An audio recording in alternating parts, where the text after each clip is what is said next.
North India में तो typical है भाई, सुबह सुबह नाश्ता। बेहतरीन एजुकेशनल प्लेटफॉर्म जहां पे आपको मिलती है core quality education without any mixing. मैं आपका अपना डॉक्टर सचिन कपूर एक बार फिर से आपके सामने हूं जी, एक और बेहतरीन सेशन लेकर के। चैप्टर चल रहा है जी अब कौन सा?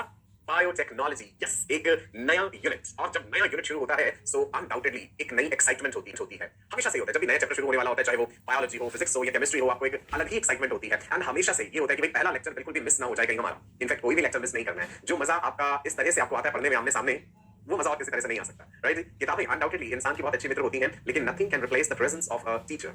राइट, चलिए एक पॉजिटिव सोच, एक पॉजिटिव एनर्जी, एक ज़ील के साथ आज के इस सेशन का आगाज करते हैं। जेनेटिक्स का सुहावना सफर हमने खत्म करा और हम बढ़ चले हैं अब बायोटेक्नोलॉजी की ओर। जेनेटिक्स के आखिरी कुछ टॉपिक्स पढ़ाते समय मैंने आपसे कहा था कि बहुत सारी चीजें ऐसी हैं जो हम बायोटेक्नोलॉजी में पढ़ेंगे, जैसे रिस्ट्रिक्शन एंडोन्यूक्लियसेस एंजाइम्स क्या है जिन्हें मॉलिक्यूलर सीजर्स कहते हैं, रिकॉम्बिनेंट डीएनए टेक्नोलॉजी क्या है, बायो प्रोसेस इंजीनियरिंग क्या है। सो इन सभी सवालों के जवाब जानने के लिए ये सेशन इत्मीनान से अटेंड कीजिएगा। आई एम श्योर बहुत सारी नई चीजें आप सीखेंगे। चलिए कागज कलम तैयार रखिएगा, जो भी इंपॉर्टेंट पॉइंट्स में कहूं वो नोट जरूर कीजिएगा। राइट जी, ऑल माय राजा बेटा रानी बेटियां, चैप्टर है हमारा biotechnology principles and processes. Okay, शब्द ही सेल्फ एक्सप्लेनेटरी है, ये बायोलॉजी प्लस टेक्नोलॉजी, मतलब हम बायोलॉजी और टेक्नोलॉजी का मिश्रण करने जा रहे हैं। क्या ये बिल्कुल नया क्षेत्र है? क्या आज से सैकड़ों साल पहले बायोटेक्नोलॉजी का ज्ञान इंसान को नहीं था? जानते हैं ट्रेडिशनल बायोटेक्नोलॉजी क्या है और मॉडर्न बायोटेक्नोलॉजी क्या है। राइट, चलिए सो बायोटेक्नोलॉजी इन एवरीडे लाइफ, मतलब हमारी रोजमर्रा की जिंदगी में भी हमें कई ऐसे उदाहरण, कई ऐसे एग्जांपल्स मिल जाएंगे जहां पे बायोटेक्नोलॉजी का इस्तेमाल होता आया है। बड़ी ही साधारण सी एग्जांपल, क्या लिखा है जी? ये कर्ड मतलब जी दही। बहुत से बच्चों को कर्ड बहुत ही पसंद होगा। राइट जी, नॉर्थ इंडिया में तो टिपिकल है भाई, सुबह सुबह नाश्ते में पराठे और पराठे के साथ दही और साथ में चाय। सो दही का बायोटेक्नोलॉजी से क्या लेना देना है? आपने घर में कभी मम्मी को दही जमाते देखा है ना? आपने सुना होगा भाई हम क्या करते हैं, दूध को पहले हम हल्का सा गर्म करते हैं ना, हल्का गुनगुना दूध हो, और हम कहते हैं जी उसमें थोड़ा सा दही डाल दीजिए, खट्टा लगा दीजिए, या लोकल लैंग्वेज में जाग लगाना भी कह देते हैं कि थोड़ा सा 1 चम्मच 2 चम्मच दही उसमें डाल दिया जो पहले से जमा पड़ा था हमारे पास, है ना, और फिर उस गुनगुने दूध हमने रात भर के लिए रख दिया। इवन कर्ड मेकर्स भी आते हैं आजकल बाजार में, इलेक्ट्रॉनिक वाले, जो कि एक सही तापमान देकर के रखेंगे। तो सुबह जब आप देखते हैं कि भाई वो दूध जो है पूरी तरह से जम गया, यानी वो दही बन गया है। सो ये दही का जमना या दही का बनना भी तो बायोटेक्नोलॉजी है। राइट, कौन सा बैक्टीरिया होता है याद है आपको? जूनियर क्लासेस से पढ़ते आ रहे हैं कि भाई दही में कौन सा बैक्टीरिया है। Yes, you got it right, lactobacillus. Anyway, another example is dosa का बैटर बनाते हैं हम, dosa. Right, through out India enjoy किया जाता है भाई, चाहे ब्रेकफास्ट में लीजिए आप, चाहे आप लंच के टाइम पे खाइए। सो डोसा बनाने के लिए बैटर तैयार किया जाता है, बहुत से लोग घर में भी बनाते हैं, है ना। सो वहां भी बायोटेक्नोलॉजी का इस्तेमाल हुआ है। मतलब हमारी रोजमर्रा की जिंदगी में कितनी सारी खाने पीने वाली चीजें ऐसी हैं जहां हम जाने अनजाने में बायोटेक्नोलॉजी का इस्तेमाल कर रहे हैं, और ऐसा सैकड़ों सालों से होता आ रहा है। ऐसा तो नहीं कि दही हमने अभी कुछ सालों में ही जमाना सीखा है, हमारे दादा के दादा के दादा के जमाने में भी तो ऐसा होता था। राइट जी, another example is alcoholic beverages है, जैसे बियर हो गई, या फिर ग्रेप्स से बनने वाली वाइन हो गई, चीज हो गया जी, ये भी बायोटेक्नोलॉजी के ही प्रोडक्ट्स हैं। राइट, अगर हम फ्यू थाउजेंड ईयर्स अगो चले जाएं भाई, कुछ हजारों साल पीछे की बात करें हम, तो ये ट्रेडिशनल बायोटेक्नोलॉजी का फील्ड जो था वो काफी पुराना है, जो हमें देखने को मिलेगा। So what is this traditional biotechnology? चलो पहली डेफिनेशन हम लिखने जा रहे हैं, ऑल माय राजा बेटा एंड रानी बेटियां, हेडिंग दे दीजिए ट्रेडिशनल बायोटेक्नोलॉजी। एक मॉडर्न बायोटेक्नोलॉजी भी है जो अभी हम समझेंगे। ट्रेडिशनल बायोटेक्नोलॉजी है science of using living organisms और देयर प्रोडक्ट्स। ये वो विज्ञान है जिसमें हम लिविंग ऑर्गेनिजम्स या उनके द्वारा बनाए गए प्रोडक्ट्स इस्तेमाल करते हैं for the benefit of humans and surroundings. Science of using traditional living organisms, traditional biotechnology बताऊं, science of using living organisms और their products for the benefit of mankind, यानी benefit of humans and surroundings. चलिए traditional biotechnology का इतिहास अगर हम देखें, 10,000 साल हम पीछे जाएं। इमेजिन, ह्यूमन सिविलाइजेशन की शुरुआत की बात हम कर रहे हैं 10,000 साल पहले। भाई इतने हजारों साल पहले भी इंसान सिलेक्टिव ब्रीडिंग एनिमल्स की करवाता रहा है। शुरू से ही इंसान की ये जिज्ञासा रही है कि वो अपनी फूड आइटम्स को, क्रॉप्स को, या जिन जानवरों को हम पाल रहे हैं दूध दही लस्सी मक्खन के लिए, या बर्ड्स की बात करें मुर्गियों को अंडे देने के लिए या मांस के लिए, जिनके जानवरों को हम पाल रहे हैं उनकी बेहतर प्रजातियां, बेहतर वैरायटीज हम कैसे बनाएं। सिलेक्टिव ब्रीडिंग एक शब्द समझिएगा। राइट जी, अगर हम हजारों साल पहले की बात भी करें तब भी इंसान सिलेक्टिव ब्रीडिंग, सिलेक्टिव मेटिंग करवाता आया है।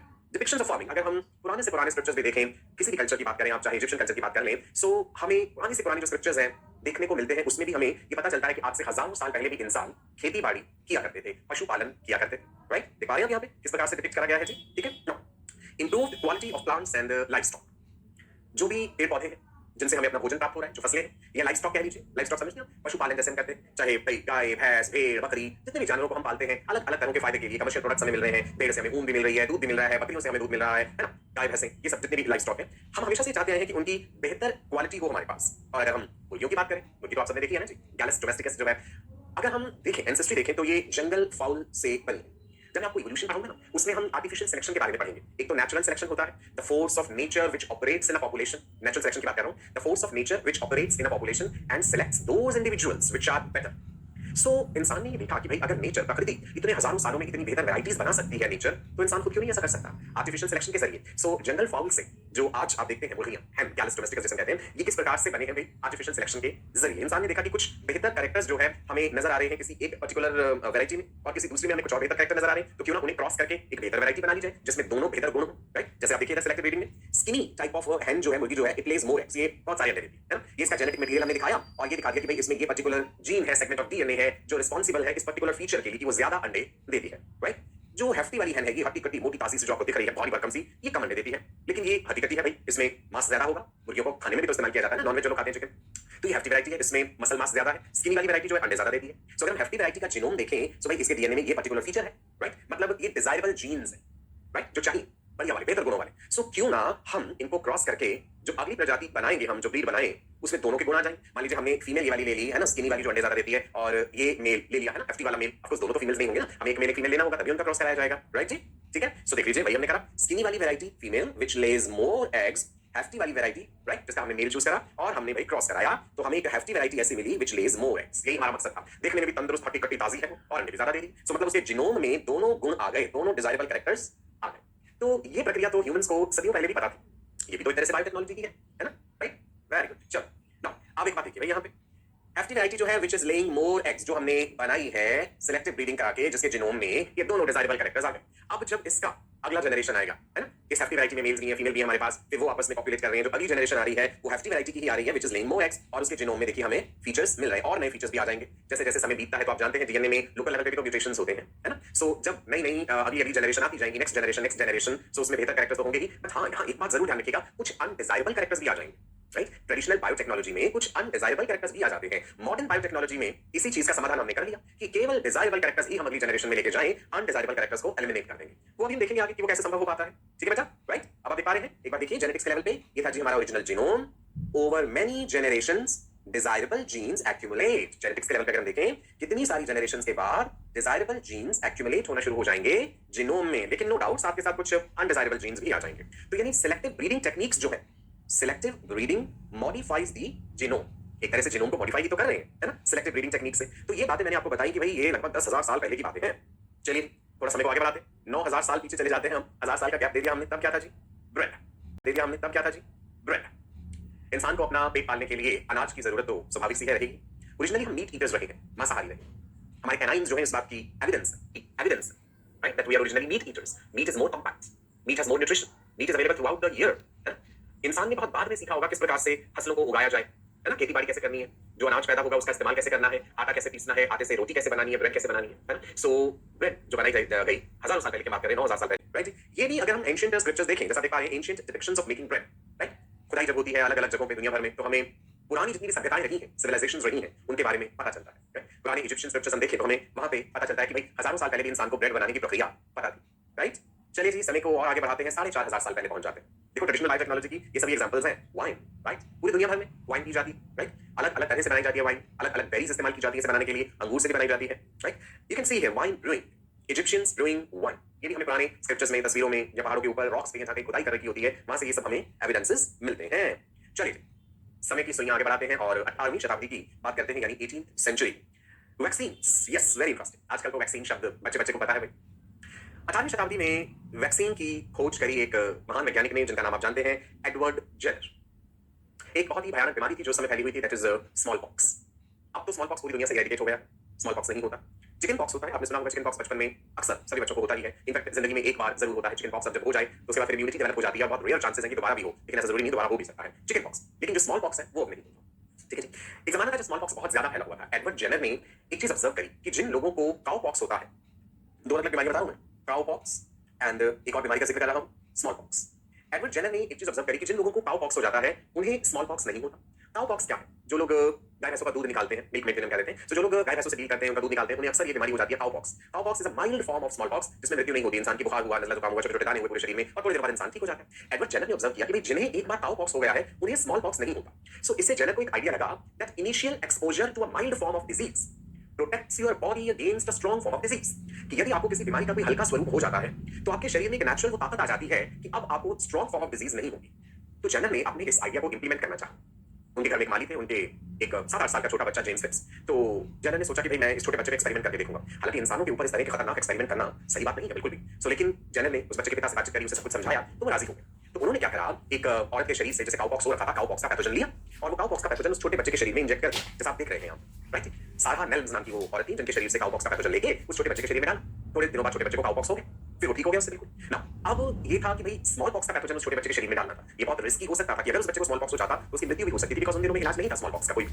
लेकिन जेनर ने अपने इस एक्सपेरिमेंट को किया और जब वो बच्चा काउपॉक्स से बिल्कुल ठीक हो गया तो उसके शरीर में स्मॉल पॉक्स का पैथोजन डाला गया, परंतु उस बच्चे को स्मॉल पॉक्स नहीं हुआ, राइट। तो जेनर जो सोच रहे थे कि initial exposure to a mild form of disease protects your body against a strong form of disease, ये बात सही है। तो यहां से बेटा वैक्सीनेशन की शुरुआत हुई, राइट। यहां से वैक्सीनेशन की शुरुआत हुई। फिर लुइस पास्चर ने बहुत सारे एक्सपेरिमेंट्स किए, he developed vaccine for rabies, anthrax, chicken cholera, right. तो इतिहास जो है वो शुरू हुआ वैक्सीन का कहां से, एडवर्ड जेनर से। वेरी इंपॉर्टेंट, ध्यान रखिएगा जब आपको ह्यूमन हेल्थ एंड डिजीज बताऊंगा ना उसमें फिर से स्टोरी बताऊंगा एडवर्ड जेनर की। चलिए 18वीं शताब्दी की बात हम कर रहे थे, 18वीं सेंचुरी की। अब हम आगे लगभग सन 1928 में, ये हम जिक्र कर रहे हैं पूरे ट्रेडिशनल बायोटेक्नोलॉजी का। सो 1928 में हम पहुंच गए और यहां पे जिक्र करेंगे हम एंटीबायोटिक्स। एंटीबायोटिक्स जो बैक्टीरिया के खिलाफ काम करती हैं, और एक महान वैज्ञानिक अलेक्जेंडर फ्लेमिंग, आपने सुना होगा एक शब्द serendipity, have you heard of this word serendipity? Serendipity का मतलब होता है डिस्कवरी बाय चांस। इतिहास गवा रहा है बहुत सारी डिस्कवरीज, खोज ऐसी भी हुई है जो बाय चांस हो गई है, लेकिन chance favours a trained mind. वो एप्पल गिरता हुआ तो और भी लोगों ने देखा होगा, लेकिन एक ही महान वैज्ञानिक के दिमाग में ये बात क्यों आई कि ये सेब नीचे क्यों गिर रहा है, ये ऊपर क्यों नहीं जा रहा, राइट। ऐसे आर्किमिडीज प्रिंसिपल भी आपने पढ़ा होगा। अलेक्जेंडर फ्लेमिंग की बात आपको बताता हूं। अलेक्जेंडर फ्लेमिंग का नाम जुड़ा है एंटीबायोटिक पेनिसिलिन के साथ। वो एक बैक्टीरियल कल्चर पे काम कर रहे थे। एक दिन उन्होंने अपनी लैब में देखा कि जिन कल्चर प्लेट्स में उन्होंने बैक्टीरियल कल्चर ग्रो कर रखा है वहां पे फफूंद लग गई है, एक फंगस लग गई है, और उन्हें लगा कि मेरा बैक्टीरियल कल्चर खराब हो गया। बट सरप्राइजिंगली जब उन्होंने माइक्रोस्कोप के नीचे ऑब्जर्व करा तो बहुत से बैक्टीरिया मर चुके थे। तो उन्हें आइडिया आया कि कहीं इस फंगस ने कोई ऐसी चीज तो नहीं बना दी, कोई ऐसा रासायनिक पदार्थ, ऐसा केमिकल सब्सटेंस तो नहीं बना दिया जिन्होंने बैक्टीरिया को मार डाला है। तो यहां से हुई डिस्कवरी एंटीबायोटिक पेनिसिलिन की। सेरेंडिपिटी, डिस्कवरी बाय चांस हो गया, लेकिन chance favours a trained mind. So antibiotics they fight against bacterial infections. बहुत सी एंटीबायोटिक्स के नाम आपने सुने होंगे, पेनिसिलिन कॉमन है भाई, टेट्रासाइक्लिन है, एम्पिसिलिन है, बहुत सारी एंटीबायोटिक्स है, पढ़ेंगे हम इनके बारे में भी। सो पेनिसिलियम मोल्ड फंगस जो है growing on the bacterial petri dish, Alexander Fleming ने ये ऑब्जर्व करा और देखा कि भाई बहुत सारे बैक्टीरिया मर गए, तो यहां से पेनिसिलिन की डिस्कवरी हुई। इंटरेस्टिंग। चलिए 1928 से आगे बढ़े हम 1950 के दशक में आ जाते हैं, जहां से शुरुआत हुई मॉडर्न बायोटेक्नोलॉजी। अभी तक मैंने आपको क्या बताया, ट्रेडिशनल बायोटेक्नोलॉजी के बारे में। ये सभी बायोटेक्नोलॉजी की उदाहरण ही तो थी, दही का जमाना, डोसा बनाना, वाइन, ब्रेड, चीज, केक, इतनी सारी उदाहरणें हमने पढ़ी। एंटीबायोटिक्स के बारे में जाना, वैक्सीन के बारे में जाना हमने। मॉडर्न बायोटेक्नोलॉजी 1950 के दशक, कैसे डिफाइन कर सकते हैं हम मॉडर्न बायोटेक्नोलॉजी को? Techniques and processes used for manipulation of genetic material of living organisms. Living organisms में बैक्टीरिया हो सकते हैं, यीस्ट हो सकता है, और लिविंग ऑर्गेनिजम्स हो सकते हैं कोई भी, उनके जेनेटिक मटेरियल को, जो कि डीएनए है, जेनेटिक मटेरियल को मैनिपुलेट करना, जेनेटिकली मॉडिफाई कर देना उसे, और उसमें जितनी भी टेक्निक्स एंड प्रोसेसेस इस्तेमाल हो रही हैं वही है भाई मॉडर्न बायोटेक्नोलॉजी। एक बार मॉडर्न बायोटेक्नोलॉजी की परिभाषा लिख लें, techniques and processes used for manipulation of genetic material of living organisms. Now जो ट्रेडिशनल मेथड्स हैं बायोटेक्नोलॉजी की, उनकी कुछ लिमिटेशंस हैं, ये बात मैंने आपको पहले भी बताई कि भाई अनडिजायरेबल जीन्स भी आ जाते हैं साथ के साथ। So traditional biotechnology में क्या है, both desired and undesired genes are inherited। जैसे हमने बात करी थी कि भाई एक स्किनी वैरायटी है मुर्गी की जो अंडे ज्यादा देती है, एक हेफ्टी वैरायटी है जिसमें मसल मास ज्यादा है, लेकिन ये भी तो हो सकता है कि उसमें किसी न किसी में कोई किसी तरह की डिजीज हो, कोई ऐसा कैरेक्टर हो जो अच्छा नहीं है, तो वो भी तो फिर अगली जनरेशन में आ जाएगा ना जब आप क्रॉस करा रहे हैं। आप उस अनडिजायरेबल कैरेक्टर को अलग तो नहीं कर सकते, लेकिन मॉडर्न बायोटेक्नोलॉजी में हम ऐसा कर सकते हैं। सो मॉडर्न बायोटेक्नोलॉजी में only desired gene is introduced. भाई जो आपको चाहिए कैरेक्टर, उसी का विशेष जीन लेके काट पीट करके किसी तरह से वेक्टर में डाल के होस्ट ऑर्गेनिज्म में डाल देना। इतने प्रिसाइज लेवल पे हम काम करते हैं मॉडर्न बायोटेक्नोलॉजी। तो समझ आ गया जी, ट्रेडिशनल बायोटेक्नोलॉजी की लिमिटेशन है कि अनडिजायरेबल कैरेक्टर्स भी आ जाएंगे, परंतु मॉडर्न बायोटेक्नोलॉजी में ऐसा नहीं होने देंगे हम, राइट जी। देख लीजिए इधर स्किनी चिकन वैरायटी, ये रहा जी उसका जीनोम। अब इसमें एक्यूमुलेशन हो गए desirable as well as undesirable genes, तो अंततः ऐसा हो सकता है कि हमें एक डिजीज्ड चिकन वैरायटी मिल जाए कितनी जनरेशंस के बाद, है ना। क्यों? क्योंकि ये देखो अनडिजायरेबल जीन्स दिखाते जा रहे हैं जो कहीं ना कहीं नुकसानदायक है, राइट। ये देखिए जीनोम बदलता गया, जीनोम मॉडिफाई हो गया over period of many generations. तो ये लिमिटेशन है ट्रेडिशनल टेक्निक्स की। मॉडर्न बायोटेक्नोलॉजी में ऐसा नहीं होगा। मॉडर्न बायोटेक्नोलॉजी में हमने क्या करना है भैया, आपने देखा अभी हमने फोर्सेस दिखाए कि भाई हमने काट दिया उतना हिस्सा जीनोम जो कि हमारे मतलब का नहीं था, अनडिजायरेबल जीन्स को काट दिया और डिजायरेबल जीन्स का चुनाव कर लिया, इतने प्रिसाइज तरीके से। अब यहाँ पे कोई कैंची छुरी का इस्तेमाल नहीं होने वाला, ये सब एंजाइम्स करेंगे ये काम। Enzymes are biological catalysts. So enzymes का इस्तेमाल होता है मॉडर्न बायोटेक्नोलॉजी में। हेडिंग कीजिए बेटा principles of modern biotechnology. Heading is principles of modern biotechnology. मुख्य रूप से दो बातें याद रखिएगा, genetic engineering, bio process engineering. दो टर्म्स हैं जो हमें अच्छे से समझनी है, genetic engineering and bio process engineering. क्या है जी जेनेटिक इंजीनियरिंग, समझते हैं। देखो इंजीनियरिंग का फील्ड भी आ गया हमारे बायोलॉजी में। ऐसी टेक्निक्स जो हम इस्तेमाल कर रहे हैं to alter the genetic material, alter मतलब बदलाव करना, कोई तोड़ मरोड़ कर रहे हैं। Techniques to alter the genetic material of organism. जब आपने जेनेटिक मटेरियल ऑल्टर करा, जीनोटाइप ऑल्टर करा, तो स्वाभाविक सी बात है there will be change in the phenotype also। When you are manipulating the genetic material, the genotype is changed and naturally the phenotype will be changed। ठीक है जी, that is what is genetic engineering। और ये सब कैसे करते हैं ये भी हम जानेंगे। देखिए जीन्स क्या है, segment of DNA, genetic material chromosomes है, क्रोमोसोम्स डीएनए से बने, डीएनए का छोटा सेगमेंट जो है वो जीन कहलाता है, जीन कोड कर रहा है एक पर्टिकुलर प्रोटीन के लिए। ये सब चीजें हम ट्रांसक्रिप्शन ट्रांसलेशन में पढ़ चुके हैं। यूकैरियोट्स में कैसे है, प्रोकैरियोट्स में कैसे है, you are already familiar with all this, है ना? इस चीज को तो बताने की जरूरत नहीं है। इंट्रॉन्स क्या थे, एक्सॉन्स क्या थे, कैसे डीएनए के जो एक्सॉन्स है फिर वो जुड़ेंगे, लाइगेट होंगे और पर्टिकुलर प्रोटीन बनेगा। प्रोटीन कैसे बने भाई? अमीनो एसिड से। ये बेसिक बात हम जानते हैं। यदि आपने जीन के लेवल पे कोई बदलाव करा, यदि आपने जीन के लेवल पे बदलाव करा तो स्वाभाविक सी बात है जब वो जीन एक्सप्रेस हो रहा है, जो प्रोटीन बना है उसमें भी बदलाव आया, है ना? Alteration on the gene changes the protein, बिल्कुल सही बात है। Which in turn can change the phenotype of the organism. तो phenotype तो बदलेगा। प्रोटीन जब बना तो phenotypically वो चीज एक्सप्रेस होगी ही होगी, राइट? यही है जेनेटिक इंजीनियरिंग का बेसिक सिद्धांत। तो फिर से देख लीजिए, change in the genotype will be reflected as a change in phenotype. That is what we want. Clear है जी? जीनोटाइप और फिनोटाइप टर्म से आप ऑलरेडी फेमिलियर हैं। जीनोटाइप जेनेटिक्स के लेवल पे बात हुई है और प्रोटीन जो भी प्रोड्यूस हुआ है अगर वो अल्टर्ड है, वो चेंज्ड है, तो फिनोटाइप भी चेंज होगा। जिस ऑर्गेनिज्म का जेनेटिक मटेरियल हमने मॉडिफाई कर दिया है, जिसका जेनेटिक मटेरियल हमने मॉडिफाई कर दिया, चाहे वो बैक्टीरिया है, चाहे वो यीस्ट है, या कुछ भी है, वो ऑर्गेनिज्म क्या कहलाता है? Genetically modified organism, GMO. याद रखिएगा, आप भी लिख लीजिए, GMO stands for genetically modified organism. कैसा organism? Organism with modified genome, उसे हम कहेंगे जेनेटिकली मॉडिफाइड ऑर्गेनिज्म। तो ये था भाई जेनेटिक इंजीनियरिंग। हम जिक्र ये कर रहे थे ना कि क्या क्या प्रिंसिपल्स हैं इस मॉडर्न बायोटेक्नोलॉजी में। एक तो हो गया जेनेटिक इंजीनियरिंग, ऑर्गेनिज्म का जेनेटिक कंपोजिशन बदलना, कैसे बदलना है वो प्रक्रिया हम समझेंगे भी आगे। दूसरा एक भारी भरकम सा शब्द दिख रहा है हमें, बायो प्रोसेस इंजीनियरिंग। समझते हैं जी, ये बायो प्रोसेस इंजीनियरिंग क्या है? Maintenance of sterile conditions. Sterile आप समझते हैं? बिल्कुल ऐसी कंडीशन जहां कोई कंटामिनेशन नहीं है, कोई बैक्टीरियल, फंगल, वायरल कोई इंफेक्शन नहीं है, स्टेराइल एनवायरनमेंट हमने बना दिया, बिल्कुल शुद्धता पूर्वक environment. So maintenance of sterile conditions, इसलिए टू एनेबल ग्रोथ ऑफ, ताकि हम ग्रो कर सकें only desired microbes to obtain pure products. Now genetically modified organism बना लिया मैंने, मान लो एक माइक्रोब बना लिया, अभी सिर्फ एक दो माइक्रोब से काम तो नहीं चलेगा ना, मुझे तो लार्ज स्केल पे उस माइक्रोब के द्वारा बनाया गया प्रोडक्ट चाहिए।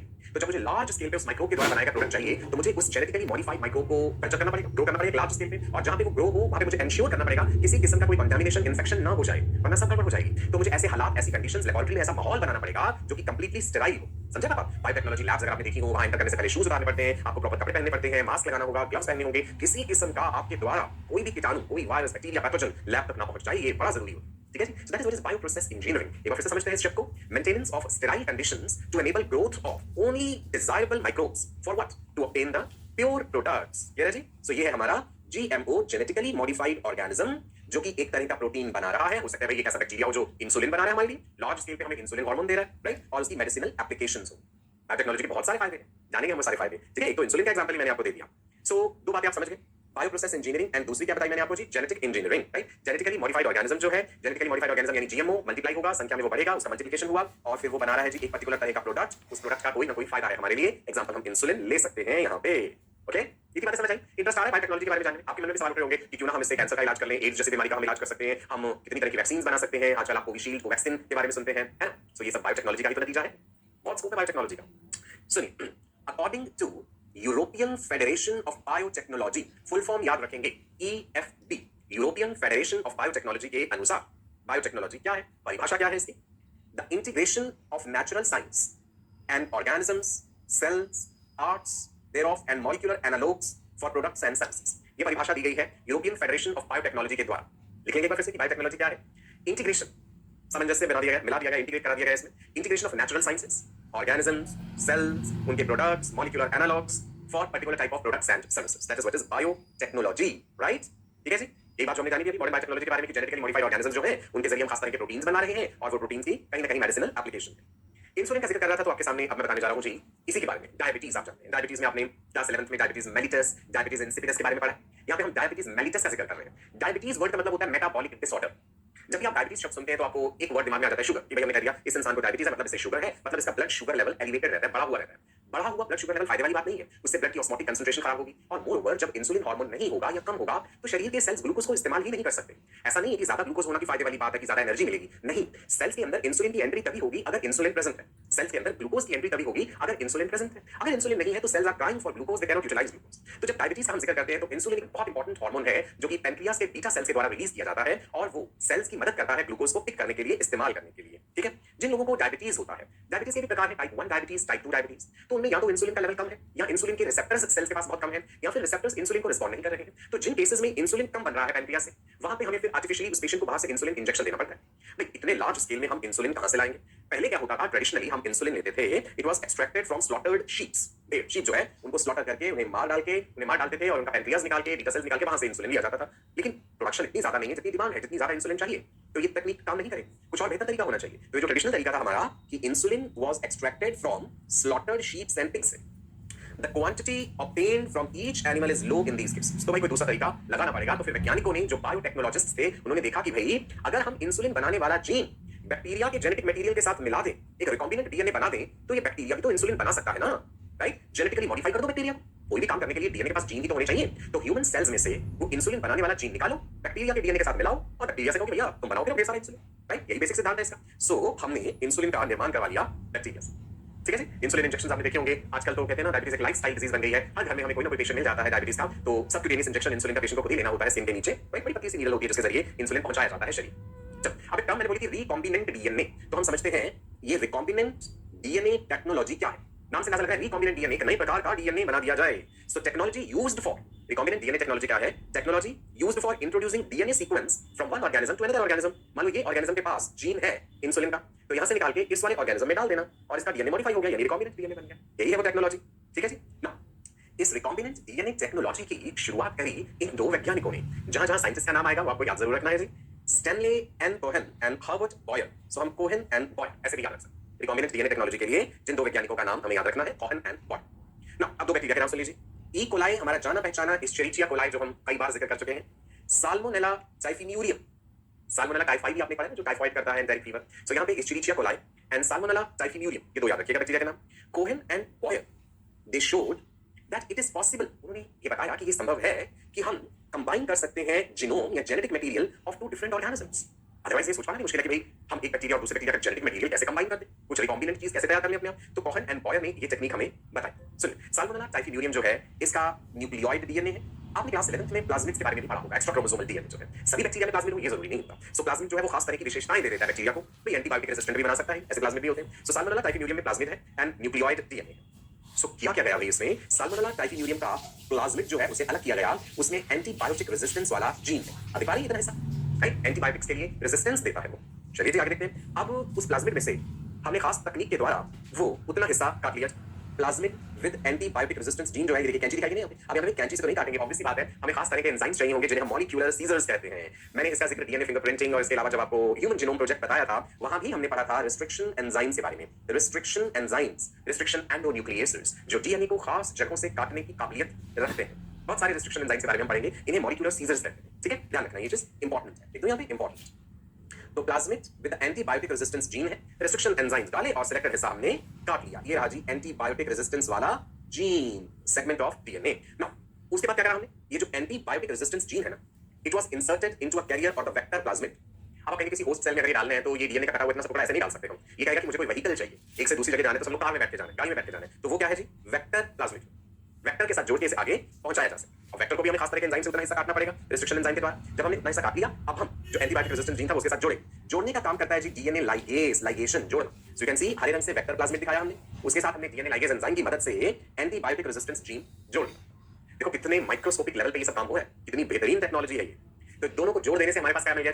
हमें मिल गया रिकॉम्बिनेंट डीएनए, राइट? किसने बताई ये टेक्नोलॉजी? कोहेन एंड बॉयर ने। इस्चेरिचिया कोलाई, साल्मोनेला टाइफिम्यूरियम, जो दो बैक्टीरिया का जिक्र कर रहे थे हम। ओके, नाउ ये जो रिकॉम्बिनेंट डीएनए बना था, recombinant DNA is transferred into Escherichia coli. Salmonella typhimurium से लिया हमने वो प्लाज्मिड जिसमें एंटीबायोटिक रेजिस्टेंस था, राइट? मैनिपुलेशंस करके उसको डाला किसमें? ई कोलाई में, जहां पे कि it could replicate and make multiple copies of the antibiotic resistance gene। अब वो रिकॉम्बिनेंट डीएनए हमने ई कोलाई में डाल दिया, इसलिए कि भाई तुम वहां पे रेप्लिकेट करो और अपनी ढेर सारी कॉपीज बनाओ एंटीबायोटिक रेजिस्टेंस जीन की। क्या दिखा रहे हैं यहाँ पे? रिकॉम्बिनेंट ई कोलाई हमने कह दिया ऐसे, क्योंकि उसके अंदर रिकॉम्बिनेंट डीएनए है जो हमने खुद डाला है। ओके, नाउ अब हम समझते हैं क्या क्या स्टेप्स हैं रिकॉम्बिनेंट डीएनए टेक्नोलॉजी के। मॉडर्न बायोटेक्नोलॉजी हम पढ़ रहे हैं, जिसमें हमने जाना था genetic engineering, bio process engineering. अब इसी जेनेटिक इंजीनियरिंग के अंतर्गत ही हम समझ रहे हैं कि रिकॉम्बिनेंट डीएनए टेक्नोलॉजी के स्टेप्स क्या क्या हैं। भाई सबसे पहली बात तो ये होगी, पहला स्टेप तो ये होगा identification of DNA with desirable genes. मान लो मुझे इंसुलिन बनवाना है, ह्यूमन इंसुलिन, तो पहले मुझे ह्यूमन पैनक्रियाज, पैनक्रियाज के अंदर बीटा सेल्स का डीएनए और वहां पे वो जीन जो इंसुलिन के लिए रिस्पांसिबल है वो आइडेंटिफाई करना होगा। So first step is identification of DNA with desirable genes. जब हमने वो आइडेंटिफाई कर लिया, सेकंड स्टेप क्या होगा? सेकंड स्टेप हो जाएगा कि हमें उस जीन को रिकॉम्बिनेंट डीएनए के रूप में ढालना है और फिर किसी होस्ट सेल में डालना है ना? चलो ह्यूमन इंसुलिन का फिर से एग्जांपल बताता हूं। ये रहा ह्यूमन सेल और हमने इंसुलिन बनाने वाला जीन निकाल लिया। अब इसे इंट्रोड्यूस कर दीजिए, introduction of the identified DNA into the host. अब इतनी आसानी से तो नहीं चला जाएगा कि भाई पकड़ा उसे ऐसे चम्मच से और डाल दिया सेल में, ना भाई, इतने सारे कॉम्प्लेक्स प्रोसीजर इन्वॉल्व होगा इसमें, right? So introduction of the identified DNA into the host. अब आप देखिए भैया ये कैसे किया जाएगा। ह्यूमन सेल में से पैनक्रियाज के बीटा सेल ले लीजिए, वहां से इंसुलिन का जीन लिया और चाहिए होगा एक बैक्टीरियल प्लाज्मिड जो कि वेक्टर की तरह काम करेगा। बैक्टीरियल प्लाज्मिड के साथ जोड़ देंगे हम इससे इंसुलिन वाले जीन को, बनेगा रिकॉम्बिनेंट डीएनए। ये देखो, इंसुलिन जीन के लिए ये कलर लिया था, प्लाज्मिड के लिए ब्लू कलर लिया था। प्लाज्मिड हमने बैक्टीरिया में से ले लिया। प्लाज्मिड ने कहा कि ठीक है, ये इंसुलिन का जीन मुझे दे दो, मैं एक और बैक्टीरियल सेल के अंदर इसे पहुंचा दूंगा। तो होस्ट बैक्टीरिया में फिर हमने वो रिकॉम्बिनेंट डीएनए डाला और वो होस्ट बैक्टीरिया को कल्चर करेंगे लार्ज अमाउंट में और फिर वो डिजायर्ड प्रोडक्ट बनाता रहेगा। ठीक है जी। Point number 3, maintenance of introduced DNA in the host. जिस होस्ट में वो रिकॉम्बिनेंट डीएनए डाला है वहां पे वो मेंटेन रहे, वहां पे वो बना रहे। कई बार ऐसे भी होता है डिसइंटीग्रेट हो जाता है, तो हमें लार्ज नंबर में वो बैक्टीरिया चाहिए होगा, है ना। So maintenance of introduced DNA into the host and transfer of the DNA to its progeny. वो बैक्टीरिया जिसके पास रिकॉम्बिनेंट डीएनए है, जब वो स्वयं मल्टीप्लाई करे तो अगली जनरेशन में भी वो रिकॉम्बिनेंट डीएनए जाना चाहिए, तभी तो जनरेशन के बाद वो बार-बार प्रोडक्ट बनाता रहेगा। क्लियर है जी। सो देखिए, bacteria with the recombinant DNA, मतलब जिसमें प्लाज्मिड एंड साथ के साथ हमारा इंसुलिन जीन है, उसकी प्रोजेनीज जो बन रही है उनमें भी वो रिकॉम्बिनेंट डीएनए आना आवश्यक है ना। एक बैक्टीरिया है भाई, उसके बाद अगली जनरेशन में 2 बैक्टीरिया, 2 से 4 बने, तो जो अगली जनरेशन आ रही है उनमें वो रिकॉम्बिनेंट डीएनए होना चाहिए, तभी तो फायदा है, तभी तो प्रोडक्ट बनेगा, नहीं तो फायदा नहीं है उस चीज का। क्लियर है जी। ठीक है, तो स्टेप्स आपको समझ आ गए। फिर से बता दूं, पहला step, identification of DNA with desirable genes. Number 2, introduction of identified DNA into the host, and number 3, maintenance of the introduced DNA in the host and its transfer to the next progeny. ये हमने एक समझ लो broad outline पढ़ी है, मोटे तौर पे हमने मेन स्टेप्स पढ़ लिए।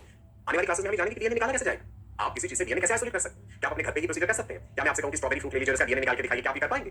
Yes, we can do it. So DNA निकालना कैसे है, वो सारी प्रक्रिया भी आपको समझाऊंगा आने वाले सेशंस में।